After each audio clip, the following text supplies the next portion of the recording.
চাওঁ ওকে আইলা দেখ বাহিৰৰ পৰা যদি মই শক্তি প্ৰয়োগ কৰিলে বেলেগ কথা মই বাহিৰৰ পৰা শক্তি প্ৰয়োগ কৰাৰ কথা কোৱা নাই যিমানটো শক্তি আৰু স্থিতি শক্তি আছে এইখিনি মই কৈছো এইখিনি এটা স্থিতি শক্তি লাগিব সেইটো শক্তি কথাই কৈছো ঠিক আছে এটা নাক দেখিছা নে এটা ঠিক আছে নাকডাল লগাই ৰাখিছো মই কোনো শক্তি প্ৰয়োগ নকৰো মই এৰিহে দিম দেই যদি আমাৰ ফিজিক্সৰ ল শুদ্ধ হয় ইয়াৰ নাকটো বাজিব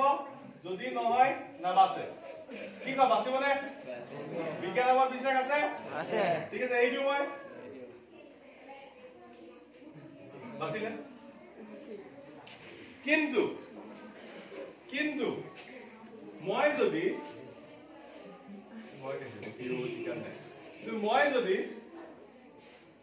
এইটো কৈ দিওঁ এতিয়া ক'ত মোক ভাঙি দিলে হেন নাই মই কি কৰিম নেক্সট বাৰ বল প্ৰয়োগ মই নিজে শক্তি এড কৰি দিলো সেইকাৰণে বেছি আহিলে কিন্তু যেতিয়া মই ইয়াৰ নাকটো ওচৰত এনেকে ধৰি ৰাখিছিলো সেইটো শক্তিহে আছে যিটো শক্তি স্থিতি শক্তি ৰূপে আছে এৰি দিলে কি সেই পৰিমাণৰ স্থিতি শক্তিটোকেহে তাৰ গতি শক্তিলৈ ৰূপান্তৰ হ'ব আৰু চাবাচোন একদম এক্সেছকালৰ উভতি আহিব বা তাকে কমলেহে আহিব এতিয়া তাতকে বেছিকে নাহে তাত শক্তিয়ে যোগ হ'ব নোৱাৰে ওকে এইখিনি এটা ইন্টাৰেষ্টিং আমি পঢ়া গৈ ইন্টাৰেষ্টিং কনসেপ্ট এটা কম বস্তুটো এইখিনি যেতিয়া আছিল এইখিনি স্থিৰ হৈ আছিল মই আনিলো উচ্চতালৈ এটা স্থিতি শক্তি সঞ্চয় হ'ল ঠিক আছে এইখিনি এটা স্থিতি শক্তি কিমান mg h ধৰি লৈছো কিমান mg h মই ধৰি লৈছো mg h ঠিক আছে যেতিয়া মই এৰি দিম এৰি দিয়াৰ লগে লগে কি লাভ কৰিব স্থিতিশীল অৱস্থাৰ পৰা গতি কিন্তু গৈ থাকিব স্থিতি শক্তিটো কমি গৈ থাকিব কিন্তু কি বাঢ়ি গৈ থাকিব গতি শক্তি আকৌ যেতিয়া এই পজিশনটো পাবগৈ কি আকৌ এটা স্থিতি শক্তি এখিনি লাভ কৰিব কিয় লাভ কৰিব কাৰণ আকৌ এটা মধ্যাকৰ্ষণ বিপৰীতে ৰবলগীয়া হৈছে কিন্তু সীমান্তটো সমান নহয় কিন্তু বুজি পাইছে তাকে কম হ'ব তাৰপিছত আকৌ কি হ'ব তাৰ স্থিতি শক্তি কমি আহিব গতি শক্তি বাঢ়ি আহি থাকিব বুজি পাইছে নে এতিয়া মই উলম্ব এনেকে পেলোৱা বস্তু এটা ক্ষেত্ৰত হ'ব ঠিক আছে এতিয়া বস্তুটো মই এদিন ধৰি ৰাখিছো mgh কিমান তাৰ স্থিতি শক্তি যেতিয়া তললে আহি থাকিব মই পেলাই দিম এনেকে পেলাই দিম তললে যেতিয়া আহি থাকিব তেতিয়া এইখিনি mgh আছে লাহে যিমানে তললে এটা mgh টো কমি আহি থাকিব কিন্তু হাফ ইনটু mv স্কয়াৰ টো বাঢ়ি আহি থাকিব প্ৰথম ভালকে গুৰুত্ব দিয়া মাকক কৈছো এইখিনি স্থিতি শক্তি কিমান mgh যেতিয়া তললে আহি থাকিব তাৰ mgh টো কমি আহি থাকিব কিন্তু কি বাঢ়ি আহি থাকিব হাফ mv স্কয়াৰ গতি শক্তি কিমান পৰিমাণে যিমান পৰিমাণে mgh কমিব কিমান পৰিমাণেহে হাফ mv স্কয়াৰ বাঢ়িব বুজি পাইছা নে কেলে বাঢ়িব কাৰণ v টো বাঢ়িব মই লিখি দিছো বস্তুটো মানত আছে mgh হা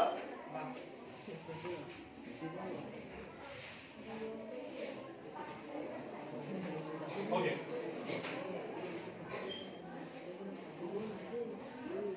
এটা চোৱা m বড় বস্তুটো এই উচ্চতাত থাকোতে তাৰ স্থিতি শক্তি কিমান mg এটা কি স্থিতি শক্তি কি শক্তি স্থিতি শক্তি ঠিক আছে এটা যদি তললে নামি আহি থাকিব এই স্থিতি শক্তিটো মাইনাস হৈ গৈ থাকিব কমি গৈ থাকিব কি কিমানটো মানে কি বাঢ়ি গৈ থাকিব গতি শক্তি কেলে বাঢ়িব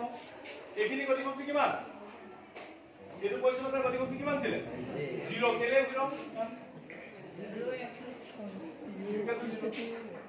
মানে ইমানে ব্যাক টু ভি আর ভি টু লেভ ভি টু 0 বেগে নাই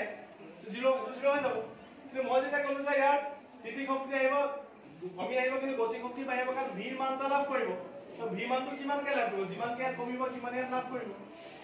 বুজিছে তো তললে যিমান আহি থাকিব এটো কমি আহি থাকিব এটো বাঢ়ি আহি যাব কমি আহি যাব বাঢ়ি আহি যাব আৰু এইখিনি কি হ'ব ভি মানটো সৰ্বোচ্চ হ'ব আটাইতকৈ বেছি হ'ব ভি মান এইখিনি যেটা পাবহি বুজি পাইছেনে আটাইতকৈ বেছি হ'ব এইখিনি আহি পেলাই বুজি পাইছেনে কিন্তু এতিয়া এটা মনলৈ প্ৰশ্ন আহিব স্থিতি শক্তিটো কমি আহিল গতি শক্তি বাঢ়ি গ'ল সংৰক্ষণ ক'ত হ'ল একে থাকিব লাগিব নহয় মাকো কৈছো স্থিতি শক্তি যিমানে কমি আহিব গতি শক্তিও সিমানেহে বাঢ়ি আহিব ফলত যোগ কৰিলে একে থাকিব উদাহৰণ সাপোজ মই এটা সংখ্যা লৈছো স্থিতি শক্তি আছিল এইখিনি 10 গতি শক্তি আছিল 0 ঠিক আছে স্থিতি শক্তি এইখিনি 8 গতি শক্তি হল এইখিনি 2 ঠিক আছে স্থিতি শক্তি কি হল 6 গতি শক্তি হল 4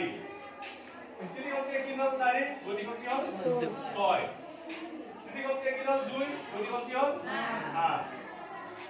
স্থিতি শক্তি কি হল 3 গতি শক্তি কিমান হল 10 যদি এনেকা আমি যোগ কৰো আৰু এনেকা আমি যোগ কৰো দুইটা সমানে পাম না পাম হয়নে 2 4 6 6 12 12 20 20 30 2 4 6 6 12 12 20 30 ভালো না আমি তো শক্তিটো সংৰক্ষণ হৈ থাকিলে কথাটো গম পাইছা নাই আকৌ উল্টাকে যদি চাও এই চাব আমি তলৰ পৰা ওপৰলৈ নিতে এইটো হৈছে স্থিতি শক্তি বাঢ়ি গৈছে ওপৰৰ পৰা তললৈ আহোঁতে গতি শক্তিটো বাঢ়ি আহিছে তো দুইটা ক্ষেত্ৰতে কি হ'ল শক্তিটো সংৰক্ষণ হ'ল শক্তি সংৰক্ষণ আমি কেনেকৈ লিখিব পাৰিম তেতিয়া কিবা আছিল এম জি এ কি আছিল স্থিতি শক্তি যোগ হাফ এম ভি স্কয়াৰ কি আছিল তো দুইটা যোগ কৰি আমি কি পালো একে সংখ্যা পালো এটো সলনি নহয় 30 30 এ পালো হয় নাই ইকুৱেল কিমান হ'ব ধ্ৰুৱক মানে কেলে ধ্ৰুৱক হ'ব এটো সলনি নহয় যিমানটো তাৰ স্থিতি শক্তি আৰু গতি শক্তিৰ যোগফল এই অৱস্থাত আছিলে একেই আহিব একেটা হ'ব কাৰণ এই অৱস্থাত স্থিতি শক্তি 0 গতি শক্তি 10 এই দহাই 0 কিমান হ'ল দহাই 0 10 এই অৱস্থাত স্থিতি শক্তি 2 গতি শক্তি 8 আপেলটো কিমান হ'ল একিটো 9 মানে 4 আছে কিমান 10 6 আছে 10 আপেল দিয়ে 10 দহাই 0 এটো কি আছিল আমাৰ এখিনি পটেনশিয়াল এনাৰ্জি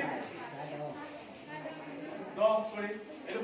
পটেনশিয়াল কি আছিল কাইনেটিক এনাৰ্জি সো প্ৰতিটো ষ্টেপতে মানে স্থিতি শক্তি আৰু গতি শক্তি যোগফল 10 হলে ধ্ৰুৱকে থাকিলে যোগফল একে থাকিলে সো আমি যিয়ে নকৰো যি কাৰ্য সম্পন্ন নকৰো স্থিতিশীল অৱস্থাত আহিলে গতিশীল অৱস্থালৈ যাও গতিশীল অৱস্থাত আহিলে স্থিতিশীল অৱস্থালৈ যাও এটা কথা সদায় মনত ৰাখিব লাগিব মুঠ যিটো শক্তি সেইটো সদায় কিন্তু একেই থাকিব তাত কোনো বঢ়া দুটা